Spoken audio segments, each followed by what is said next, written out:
You're no longer needed here. Owen's voice cut through the air like ice. His arms were folded across his chest, and my laptop sat in a cardboard box on the floor like yesterday's garbage. I blinked hard, trying to process what I was hearing. The morning had started normally. I'd grabbed my usual coffee, checked my emails, reviewed the quarterly reports that showed our best numbers ever. "We've outgrown your skill set," he continued, not even looking me in the eye. His tone was clinical, detached, like he was discussing the weather instead of ending my career. Behind him, floor-to-ceiling windows showed off the bustling office we'd built together from nothing. 23 employees typing away at desks I'd helped pick out. Coffee machines humming in the break room where we'd celebrated our first big sale. Motivational posters on walls I'd painted during our first weekend in this space. My jaw clenched as reality hit. Security guards were already waiting in the hallway, looking uncomfortable but determined. This wasn't a discussion. "Is this some kind of joke?" I whispered, my voice barely audible. "We just hit 22 million in revenue last quarter. No contract, remember?" Owen cut me off with a shrug that felt like a slap. "You chose trust over paperwork." That's how 5 years of my life ended. Blood, sweat, vision, and countless sleepless nights, erased in exactly 7 minutes. Just like that, I was nobody. My name is Holly, and I was stupid. Incredibly, monumentally, life-alteringly stupid. I'm a web developer, self-taught from YouTube videos and Stack Overflow forums. Quiet by nature, focused by choice. I'd rather write clean code than make small talk at office parties. I'd rather solve complex problems than network at industry events. 3 minutes after that meeting, I sat in the parking lot staring at my car keys. My hands wouldn't stop shaking, and my vision kept blurring with tears I refused to let fall. The security guard had walked me out like I was some kind of criminal, carrying my sad little box of personal items, a coffee mug my sister gave me, a small succulent plant, a few printed photos from team celebrations where I smiled in the background while Owen posed in the center. 5 years ago, I met Owen at a wearable tech expo in Austin. He had this magnetic energy that drew people in like a campfire on a cold night. When he saw my portfolio on my laptop, his eyes lit up with genuine excitement. "You're exactly what I've been looking for," he said. "You're the missing piece to something revolutionary." I believed every single word that came out of his mouth. No salary, no benefits, just a handshake promise. 40% equity when we make it big. No lawyers, no contracts, just blind trust in a charismatic stranger who made me feel like I mattered for the first time in my professional life. That handshake was my first real mistake. But it wouldn't be my last. The startup began in a closet-sized room at a co-working space downtown.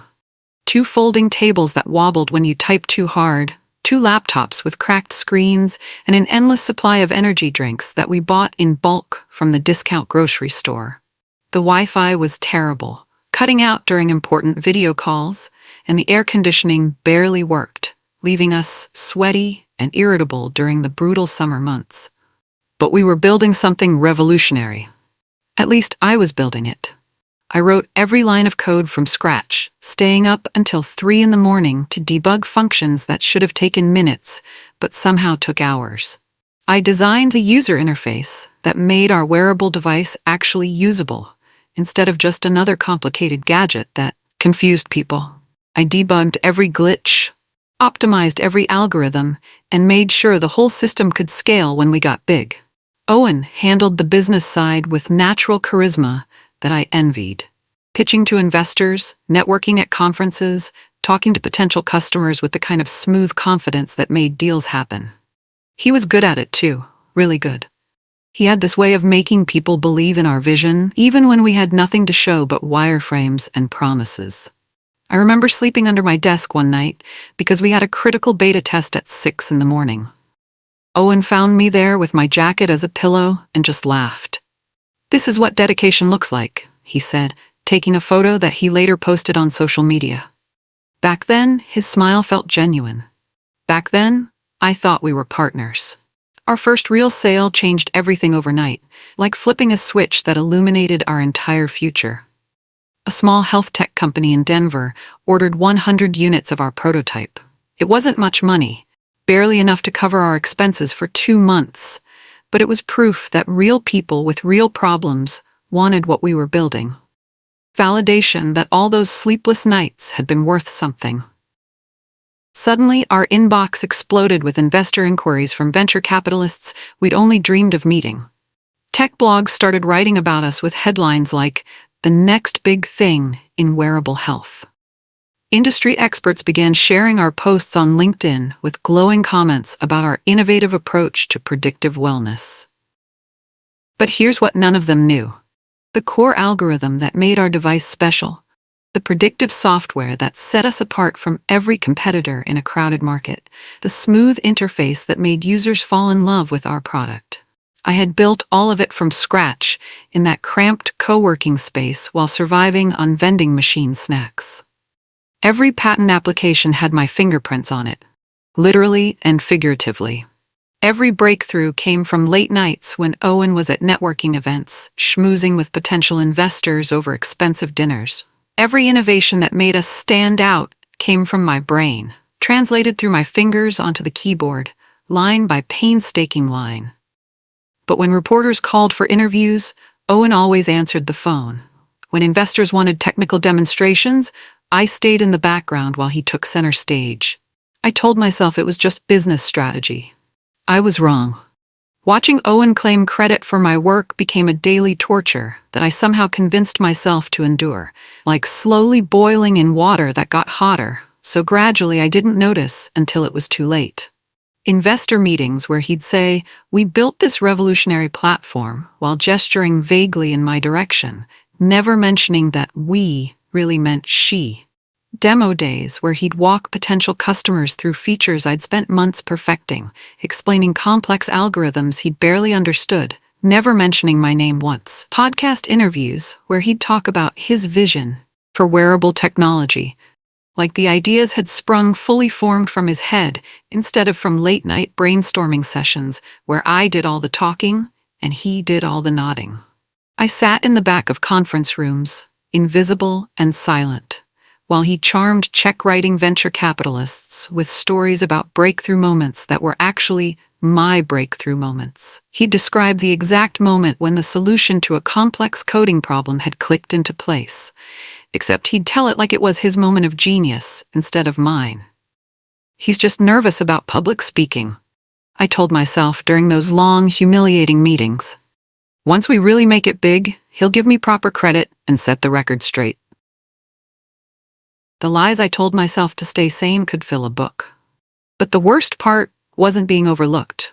The worst part was that I genuinely believed his success was my success, that his recognition meant we were winning together.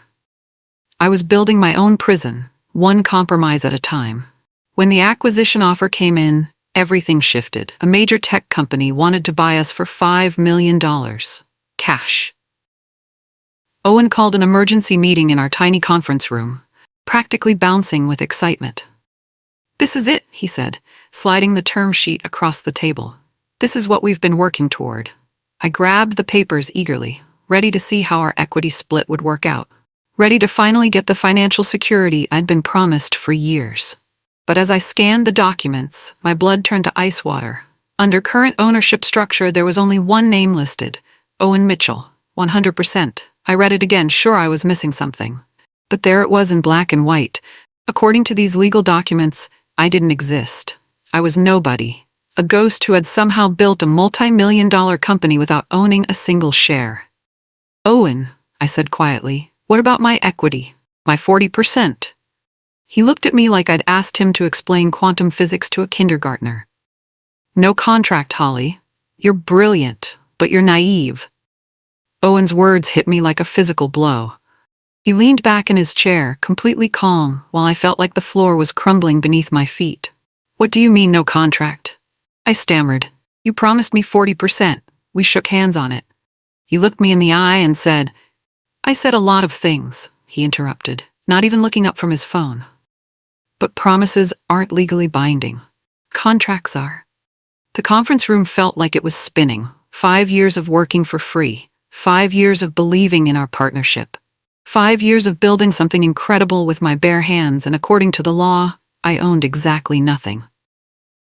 "Don't worry," Owen continued, his tone patronizing. I'm not heartless. I'll make sure you land somewhere good. Maybe Google is hiring. You've got great experience now. He said it like he was doing me a favor, like I should thank him for the opportunity to have been exploited for half a decade. That's when I knew. This wasn't a partnership that had gone wrong.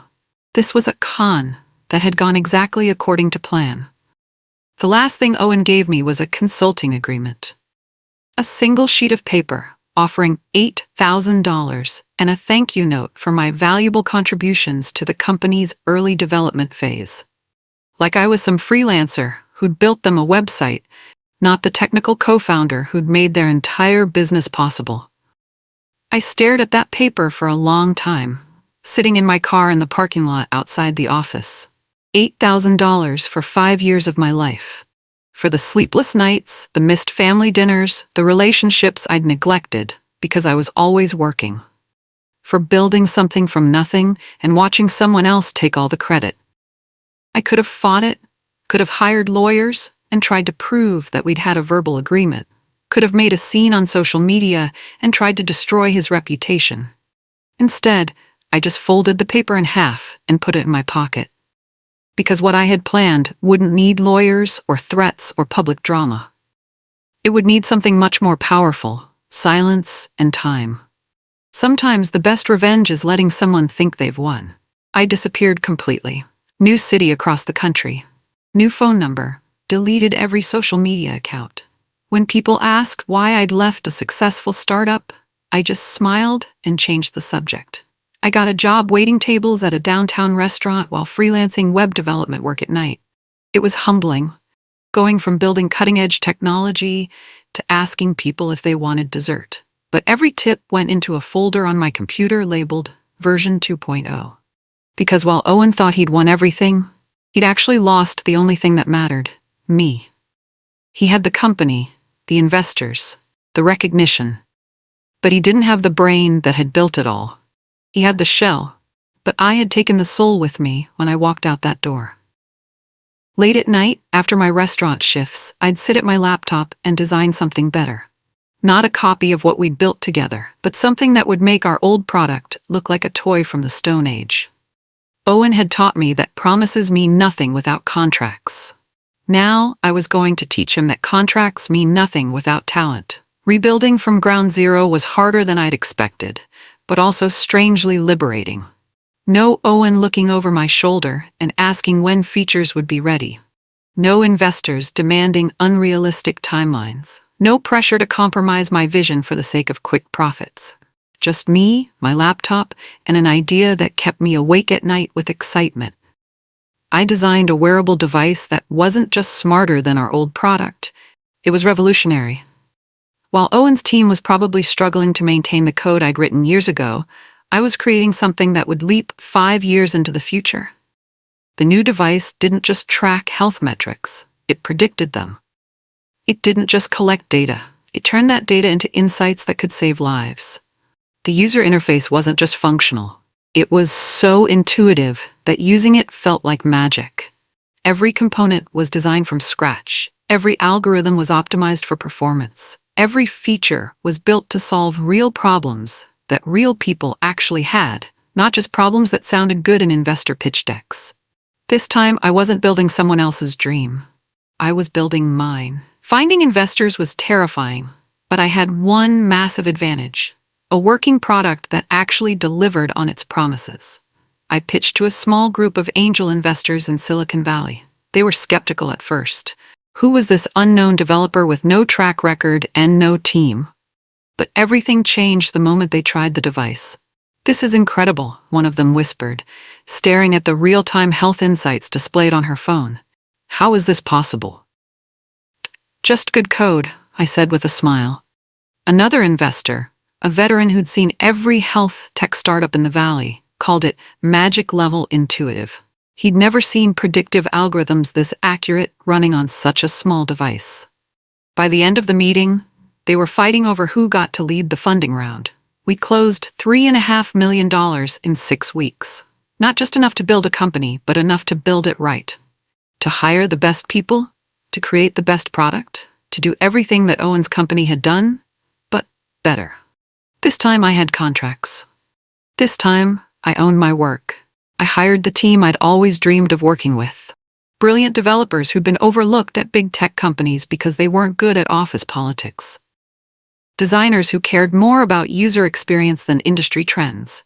Engineers who wanted to solve real problems, not just build features that looked good in demos. All the people Owen would have ignored because they didn't have the right credentials, or the right connections, or the right small talk skills. We worked like a family because we all knew what it felt like to be undervalued. We stayed late not because anyone forced us to, but because we believed in what we were building. We celebrated small victories and supported each other through difficult problems. For the first time in years, I woke up excited to go to work. The company culture we created was everything Owen's company wasn't. Transparent about equity, fair with credit, honest about challenges. We treated each other like human beings instead of replaceable resources, and it showed in our work. When people love what they're doing and feel valued for their contributions, they create magic. Our product launched quietly, but the impact was immediate and explosive. We released under a stealth company name that couldn't be traced back to me. No press releases, no big launch event, no flashy marketing campaign, just a simple website and a device that spoke for itself. Within 48 hours, every major health tech blog was writing about us. Fitness influencers were posting unboxing videos. Early adopters were sharing screenshots of insights they'd never seen from any other device.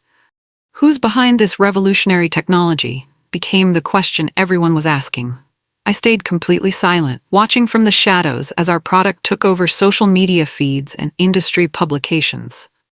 It was surreal, seeing something I'd built generate so much excitement while nobody knew I existed. The mystery only made people more interested. Speculation ran wild about which big tech company had secretly developed such advanced technology. Some people guessed Apple, others thought Google.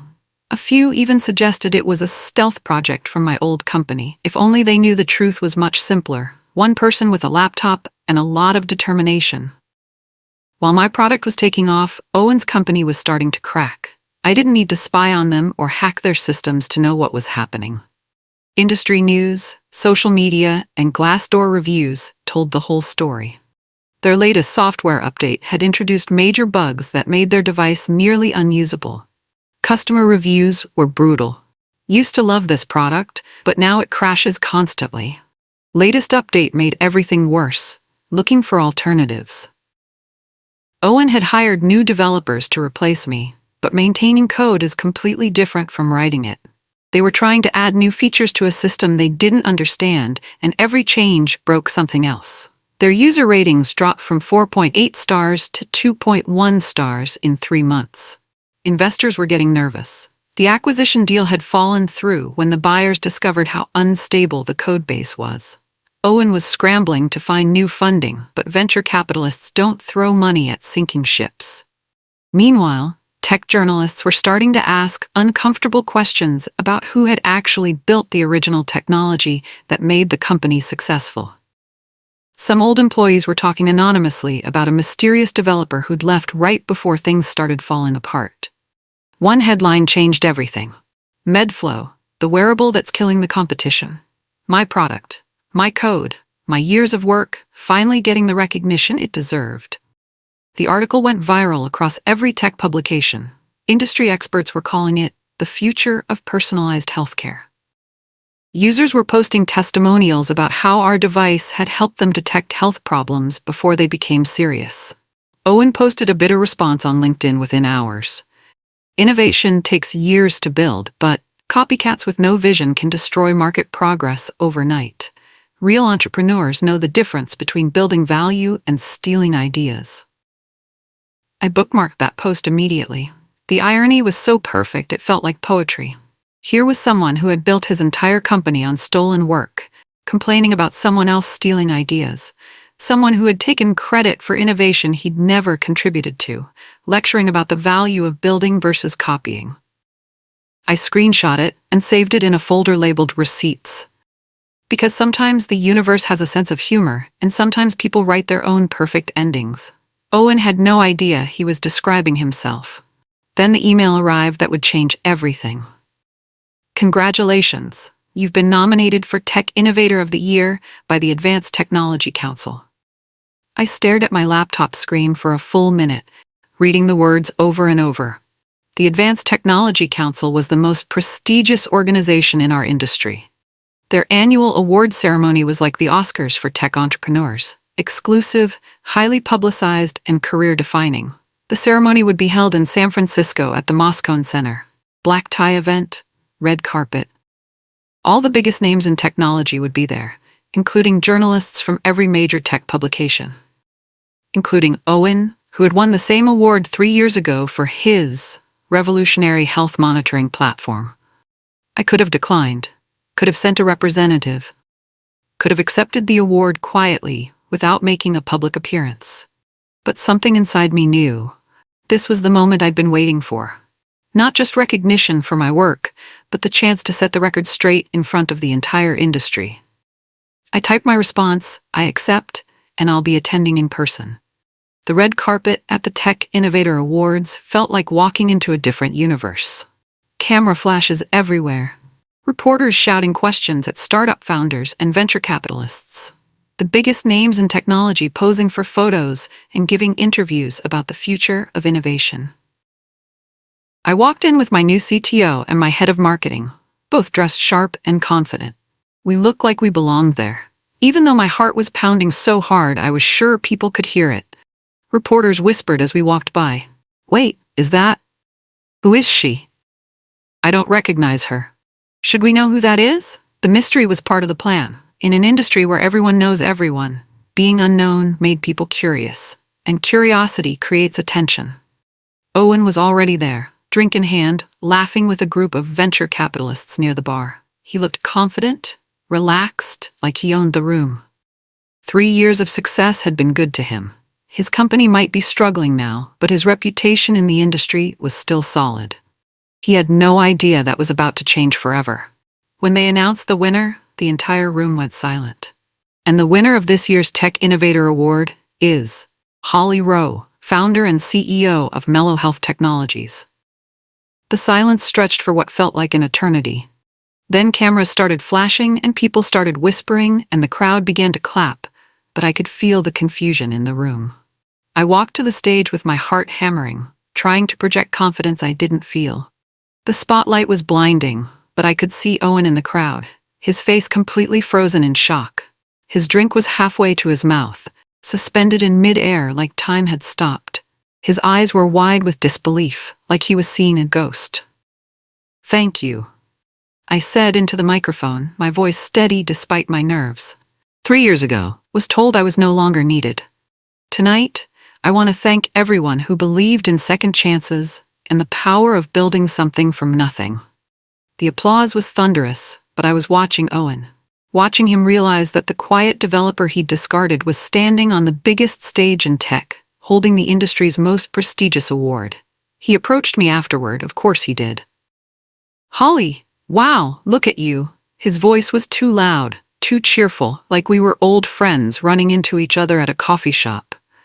His handshake was sweaty and his smile looked painful. The confident industry leader from an hour ago had been replaced by someone who looked like he might throw up. Congratulations on the award. Really incredible stuff you're doing. He was trying to sound casual, but I could hear the panic underneath. Hey, listen, he continued, leaning in conspiratorially. Maybe we could grab coffee sometime? Talk about potential collaboration opportunities? I think our companies could do amazing things together. I looked at him for a long moment, this person who had stolen 5 years of my life and tried to erase me from my own success story. You don't remember pushing me out? I asked quietly. His fake smile flickered for just a second. Oh, that? Come on, that was just business. No hard feelings, right? We were both just trying to build something great. I remember everything, I said. The conversation was happening near the main bar, and people were starting to notice. Industry reporters with their phones out, probably hoping for drama they could turn into clickbait headlines. Startup founders pretending to look at their drinks while obviously listening to every word. I could have made a scene, could have told everyone exactly what Owen had done and how he'd built his reputation on stolen work. Could have destroyed him right there in front of everyone who mattered in our industry. Instead, I just smiled and raised my glass. You know what, Owen? It turns out I wasn't so replaceable after all. Then I walked away, leaving him standing there with his mouth open and his face turning red. The reporters got their story anyway. Within an hour, Twitter was buzzing with speculation about the tense conversation between the night's award winner and a visibly shaken startup founder. People who had been at our company were starting to connect the dots and share their own stories. The truth has a way of coming out, especially when people are finally ready to listen. Owen's downfall happened faster than I'd expected, and it was completely public. Within a week of the award ceremony, 3 major investors pulled out of his company. Tech blogs were running investigative pieces about the mysterious developer behind the original breakthrough. Former employees were going on record about the brilliant woman who suddenly disappeared right before everything started falling apart. Owen tried to control the narrative, posting long explanations on social media about how startup teams are always changing and how success belongs to everyone who contributes. But the damage was done. His company's valuation plummeted. Their latest product launch was a disaster. The app crashed during the live demo, and reviewers called it embarrassingly buggy. Major clients started canceling contracts. Meanwhile, my company crossed $50 million in revenue. Our latest device was sold out for 6 months in advance. We opened a research and development center focused on giving opportunities to underrepresented developers. Major health systems were integrating our technology into their patient care protocols. I never mentioned Owen's name in any interview. I never had to. Success spoke louder than any accusation ever could. The final headline appeared 6 months later. TechFlow Solutions shuts down after rapid market share decline. Owen's company was done. Finished. 5 years of my work, followed by 3 years of his mismanagement, had finally collapsed under the weight of its own contradictions. He didn't post any farewell message on social media, no explanation to investors or employees, no gracious exit letter thanking people for their support. He just vanished from the tech scene entirely, the same way I had 3 years earlier. The difference was, I had disappeared to build something better. He disappeared because he had nothing left to build with. I felt a strange mix of satisfaction and sadness reading that headline. Satisfaction because justice had been served, but sadness because it represented the end of something that could have been beautiful if it had been built on honesty instead of exploitation. But that's the thing about building on a foundation of lies. Eventually, the whole structure comes crashing down. And when it does, the only people who survive are the ones who know how to build from the ground up.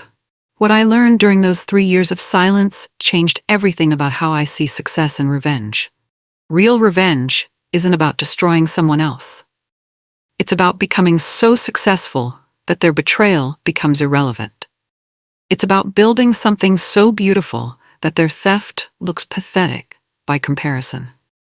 I didn't need to tear Owen down. I just needed to rise so high that he couldn't reach me anymore. The tech industry loves comeback stories, but this wasn't really a comeback. It was more like a debut. The real me, finally getting the chance to show what I could do when I wasn't being held back by someone else's limitations and insecurities. Every late-night coding session, every investor meeting, every product launch, it all felt different when I was building for myself instead of building for someone who would take credit for my work. The best part wasn't the money or the recognition or the industry respect. The best part was the team I'd built, the culture we'd created, and the knowledge that we were solving real problems for real people. That's what Owen never understood. Success isn't about taking credit, it's about taking responsibility. Today, my company employs over 200 people across 4 offices. We've launched 5 different products, each one pushing the boundaries of what wearable technology can do. Our devices have helped detect early signs of diabetes in thousands of users, prevented heart attacks, and identified health problems that traditional medicine would have missed. I speak at conferences now, not as someone else's silent technical co-founder, but as a CEO sharing lessons about innovation and leadership. When reporters ask about my overnight success, I just smile and explain that it took 3 years of 18-hour days to become an overnight sensation. I've started a mentorship program for developers who feel stuck in situations where their work isn't valued. We call it the Phoenix Initiative, because sometimes you have to burn down your old life to build the one you actually want. Owen's name never comes up in interviews anymore. He's become a footnote in a story that's much bigger than both of us now. Sometimes the best way to win is to make the fight irrelevant. But I still have that old LinkedIn post of his bookmarked, the one where he complained about copycats with no vision. Sometimes, when I'm having a difficult day, I read it and remember how far we've both come from that moment. This is your sign to never wait for permission to be brilliant. If someone doesn't see your worth, that's information about them, not about you. If they try to erase your contributions, document everything and build something they can't ignore. I didn't destroy Owen. He handed me the match when he decided I was disposable, and I used it to light an empire that outshines everything he ever built. The startup world is full of people who mistake ownership for creation, who think having equity means they deserve credit. But the truth is simpler. Real value comes from real work, and real work always finds a way to be recognized. You don't need revenge to win. You just need silence, patience, and a plan. Sometimes the best response to being underestimated is to become underestimatable. 3 years ago, I walked out of that office with nothing but a cardboard box and a broken promise. Today, I'm standing on stages around the world, sharing my story with the next generation of developers who refuse to let anyone else define their worth. The girl who was no longer needed became the woman the entire industry needs to hear from. And that's a plot twist no one saw coming, especially not Owen.